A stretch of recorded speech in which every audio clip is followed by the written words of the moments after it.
Hello बच्चों, कैसे हैं आप। चलिए आज हम फिर से एक एनसीईआरटी की किताब आसपास से एक पाठ पढ़ेंगे। पाठ नंबर है 6 और पाठ का नाम है ओमना का सफ़र। तो चलिए जानते हैं सफ़र के बारे में, ट्रैवलिंग के बारे में। तो चलिए स्टार्ट कर लेते हैं हम। ओमना और उसकी पक्की सहेली रावा बहुत खुश थी। वे साथ साथ ट्रेन से केरल जा रही थी। ओमना जा रही थी अपनी नानी के घर और राधा अपने परिवार के साथ छुट्टियां मनाने। ओमना के अप्पा ही गए थे दोनों परिवारों के लिए टिकट बुक कराने। सफ़र से 2 दिन पहले ही राधा साइकिल से गिर गई और उसके दाएं पैर की हड्डी टूट गई। डॉक्टर ने 6 हफ्तों के लिए उसकी दाई टांग पर प्लास्टर चढ़ा दिया और चलने फिरने के लिए भी मना कर दिया। राधा के परिवार को अपनी टिकटें रद्द करानी पड़ी। राधा और ओमना बहुत उदास थी। कितनी तैयारी की थी दोनों ने मिलकर। राधा की माँ ने एक उपाय सुझाया। उन्होंने ओमना से कहा, तुम अपने पूरे सफ़र की बातें डायरी में लिखती रहना। जब तुम वापस आओगी तब राधा तुम्हारी डायरी पढ़ लेगी। इससे तुम कोई बात भूलोगी नहीं और सफ़र में तुम्हारा समय भी अच्छा बीतेगा। दोनों सहेलियों को वह बात अच्छी लगी। ओमना ने सफ़र में अपने साथ एक कॉपी रख ली और रास्ते की सभी बातें लिखती रही। ओमना की डायरी के कुछ पन्ने तुम भी पढ़ो। तो चलो बच्चों, आज हम जानते हैं ओमना की डायरी से सफ़र के बारे में। ओमना की डायरी। 16 मई दोपहर का समय था। स्टेशन पर पहुंचते ही हमने सबसे पहले अपने नाम रिजर्वेशन चार्ट में देखे। जल्दी ही ट्रेन प्लेटफॉर्म पर आ पहुंची। हमने देखा कि ट्रेन तो पहले से ही पूरी भरी हुई थी। आज सुबह सुबह ही यह ट्रेन गांधीधाम कच्छ से चली थी। ट्रेन के पहुंचते ही हलचल सी मच गई। एक ही दरवाजे से कुछ लोग उतर रहे थे तो कुछ चढ़ने के लिए धक्का मुक्की कर रहे थे। हम भी जैसे तैसे चढ़ ही गए और अपनी सीट ढूंढकर अपना सामान सीट के नीचे रख दिया। ट्रेन के चलने से पहले सभी अपनी अपनी सीटों पर बैठ चुके थे। कुछ देर बाद टिकट चेकर आया और उसने सभी की टिकटें देखी। वह यह देख रहे थे कि सभी टिकट सीटों पर बैठे हैं या नहीं। अम्मा और अप्पा को नीचे वाली बर्थ मिली, उन्हीं और मुझे बीच वाली। सबसे ऊपर वाली बर्थ पर कॉलेज के 2 लड़के हैं। पास ही बैठे परिवार के दोनों बच्चे हमारे जितने ही लग रहे हैं। मैं उनसे बात ज़रूर करूँगी, पर थोड़ी देर बाद। मैं अब खिड़की के पास बैठी यह सब लिख रही हूँ।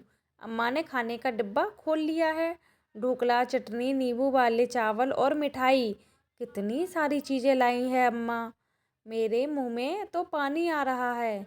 बाकी बातें अब बाद में ही लिखूंगी। अच्छा बच्चों, ट्रेन के डिब्बे के दरवाजे पर धक्का मुक्की क्यों रही थी? क्योंकि चढ़ने वाले चढ़ रहे थे और उतरने वाले उतर रहे थे एक ही दरवाजे से। क्या तुमने कभी ट्रेन में सफ़र किया है? कब? मैंने तो ट्रेन में सफ़र किया है। आपने अगर किया है तो हमें कमेंट में बताएं। अगर तुम सफ़र पर जाओ तो खाने पीने का क्या क्या सामान ले जाना पसंद करोगे और क्यों?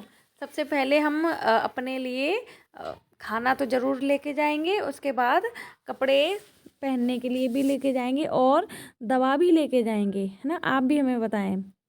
टिकट चेकर को क्या क्या काम होते हैं? टिकट चेक करना कि किसी ने टिकट कटाई है कि नहीं कटाई है, या फिर सभी यात्री अपनी सीट पर बैठे हैं या नहीं। तुम टिकट चेकर को कैसे पहचानोगे? उसकी एक यूनिफॉर्म होती है, उसी से हम पहचानते हैं। दोपहर का खाना खाकर कुछ लोग तो सो गए, पर मुझे नींद नहीं आई। मैं खिड़की से बाहर देखती रही। यहाँ बाहर सूखे भूरे मैदान दिखाई पड़े, कहीं कहीं छोटे छोटे गांव भी दिखे। लग रहा था जैसे सभी भाग रहे हैं। पता है, जब ट्रेन इतनी तेज चलती है तो बाहर की सभी चीज़ें उल्टी दिशा में भागती हुई दिखाई देती हैं। कुछ समय पहले बहुत गर्मी थी। अब शाम हो गई है और हल्की हल्की हवा चल रही है।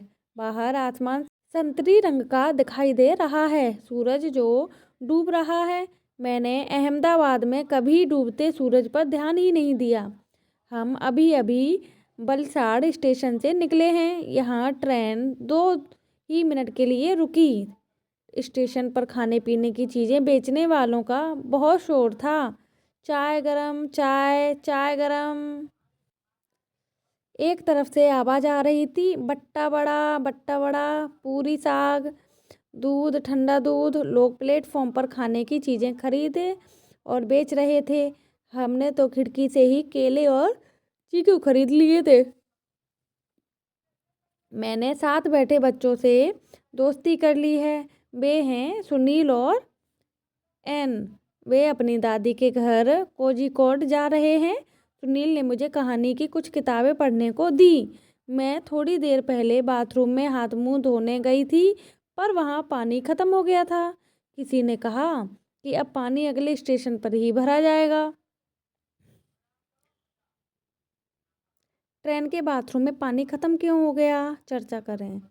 आप सभी को पता है ट्रेन में सभी यात्री सफ़र करते हैं तो पानी खर्च हो जाता है और वो हर स्टेशन से भरा जाता है। तो बच्चों बताइए आपको पाठ कैसा लगा और आमना का सफ़र कैसा लगा, है ना। उसने ट्रेन से सफ़र किया और अहमदाबाद गांधीनगर से सफ़र करते हुए अपने गई थी नानी के घर छुट्टियां बिताने।